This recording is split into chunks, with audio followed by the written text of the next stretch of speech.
দর্শক, নতুন করে আবার রুমিন ফারহানাকে নিয়ে বিতর্ক শুরু হয়ে গেছে। একটা দিনও বাংলাদেশে ভালো মতো ঘুমাইতে পারি না, ভালো মতো নিঃশ্বাস নিতে পারি না। আপনারা যে স্ক্রিনে দেখেন, রুমিন ফারহানাও কথা বলতেছে এবং কিছু সংখ্যক আলেমরাও কথা বলতেছে। আলেমরা বলতেছে রুমিন ফারহানা নাকি আজান নিয়ে, পবিত্র আজান এবং পবিত্র ইসলাম ধর্ম নিয়ে সে নাকি বিরূপ মন্তব্য করছে। কি এমন বক্তব্য সে দিছিল, কি এমন বক্তব্য রুমিন ফারহানা দিছে, যার কারণে গোটা আলেম সমাজ আজকে ক্ষিপ্ত হয়ে রুমিন ফারহানার বিরুদ্ধে রাজপথে নামলো। দর্শক, আমি আপনাদেরকে এখন আন্দোলন চলাকালীন অবস্থাতে একজন আলেম সে রুমিন ফারহানাকে কি বলছে তার কথা শোনাবো। তারপরে রুমিন ফারহানা আবার কি বক্তব্য দিছিল, যেই বক্তব্যের কারণে আলেম সমাজ রাজপথে নাইমা হুঁশিয়ারি সংকেত দিতেছে, সেই বক্তব্যটা আপনাদেরকে শোনাবো। চলুন তার কথাগুলো শুনি, আলেমের কথাগুলো শুনি। জনাব রুমিন ফারহানা উনি ব্রাহ্মণবাড়িয়ার উলামায়ে কেরামকে বিভিন্ন ভাষায় কটাক্ষ করেছে। আমি ওনাকে সাবধান করব, রবিউলের মতো পিলারি ব্রাহ্মণবাড়িয়ার ছাত্রদের সামনে টিকতে পারে নাই। হাসিনাকে আমাদের গলার টাইম নাই। ব্রাহ্মণবাড়িয়ার সাথে হাসিনা টাক্কর লাগছে, হাসিনা দুইবার নিঃশেষ হয়ে গেছে। আর আপনাকে তো আমরা হিসাবই করি না। এই জন্য আপনাকে সাবধান করে দিব, আগামীতে যদি আপনি কোনো কথা বলেন, ব্রাহ্মণবাড়িয়ার মুসলমানরা যে ইসলাম লালন করে সেটা লালন করে কথা বলতে হবে। আপনি চাচ্ছেন এই দেশকে রাম বামদের দেশ বানানোর জন্য, আপনি চাচ্ছেন শাহবাগীদের মতামত, তাদের মতাদর্শ সরাইর আশুগঞ্জ ব্রাহ্মণবাড়িয়াতে প্রতিষ্ঠা করার জন্য। আপনার এই স্বপ্ন পূরণ হবে না কখনো ইনশাআল্লাহ। আপনি একজন জনপ্রতিনিধি, গতকালকে মানববন্ধন করছেন আপনার আশপাশে 8-9 জন লোক আমরা দেখছি। আমাদের মুরব্বীরা, তারা শুধু তাদেরকে আমরা বলছি, তারা আমাদেরকে বলছে যে তোমরা কয়েকজন শুধু প্রতিবাদ করবা। শুধু আমরা ফেসবুকে পোস্ট করছি, শত শত তাওহীদি জনতা এখানে উপস্থিত। আপনি যদি আগামী দিনে ইসলাম নিয়ে, কোরআন নিয়ে, আজান এইগুলোকে গান বাদ্য এবং হারমোনিয়ামের সাথে যদি আপনি তুলনা করেন, তাহলে আপনার এই বক্তব্যের কারণে আপনাকে কঠিন থেকে কঠিন জবাবদিহিতার মধ্যে আমরা নিয়ে আসবো। শুধু এটা না, এবং যদি আমরা গতকালকেই চাইতাম, আমরা আপনি যেখানে কি করেছেন প্রতিবাদ সমাবেশ করছেন, আমরা ইচ্ছা করলে সেখানে ঘোষণা করতে পারতাম, আপনি সেখানে দাঁড়াইতে পারতেন না। কিন্তু আমরা সেই উস্কানিমূলক কোনো কাজে আমরা কোনো সময় সম্পৃক্ত ছিলাম না। ব্রাহ্মণবাড়িয়ার উলামায়ে কেরাম, ব্রাহ্মণবাড়িয়ার ছাত্র জনতা, ইসলামী ছাত্র পরিষদ, কওমি ইসলামী ছাত্র ঐক্য পরিষদ সহ যত নেতৃবৃন্দ আছে ব্রাহ্মণবাড়িয়াতে, বিভিন্ন মতাবলম্বীরা, তারা তাদের যার যার মতাদর্শ তারা লালন করতেছে। কিন্তু তারা যদি তাদের রাম বামদের মতাদর্শ ব্রাহ্মণবাড়িয়াতে প্রকাশ্যে কেউ বাস্তবায়ন করতে চায়, সেটা ইসলাম প্রিয় জনতা মানে নাই, মানবেও নাই।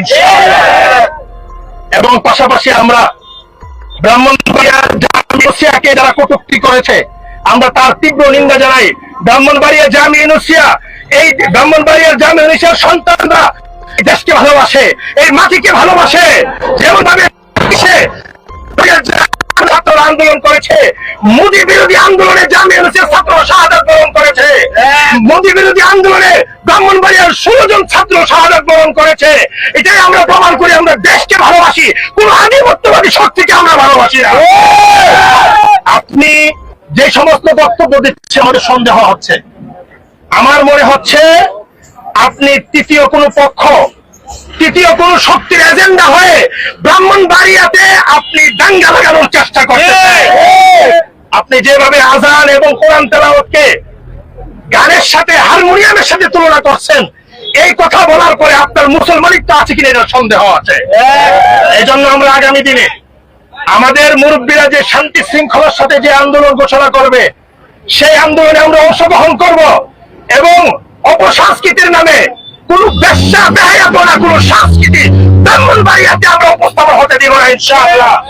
আর আপনারা সুস্থ সংস্কৃতি জানতে জায়গা থেকে দেখবেন, কিন্তু কোন প্রতিষ্ঠানে কোন অপসংস্কৃতিকে আপনারা সেখানে সকলের সামনে, আবার ঈদুল আজহার পরে আইয়ামে তাশরিকের সময় যখন হজের কার্যক্রম চলতেছে, এই দিবসগুলোতে তোমরা এখানে সিনেমা প্রদর্শন করবা, ব্রাহ্মণবাড়িয়ার জনতা এটা কখনো মেনে নেবে না ইনশাআল্লাহ। এই জন্য আগামী দিনে আমরা শান্তি শৃঙ্খলার সাথে আমরা আন্দোলন চালিয়ে যাব। যে কোনো শক্তি, সে এমপি হোক, মন্ত্রী হোক, প্রধানমন্ত্রী হোক, ইসলামের ব্যাপারে আমরা তাদের সাথে কোনো আপোষ করবো না ইনশাআল্লাহ। এই আশা ব্যক্ত।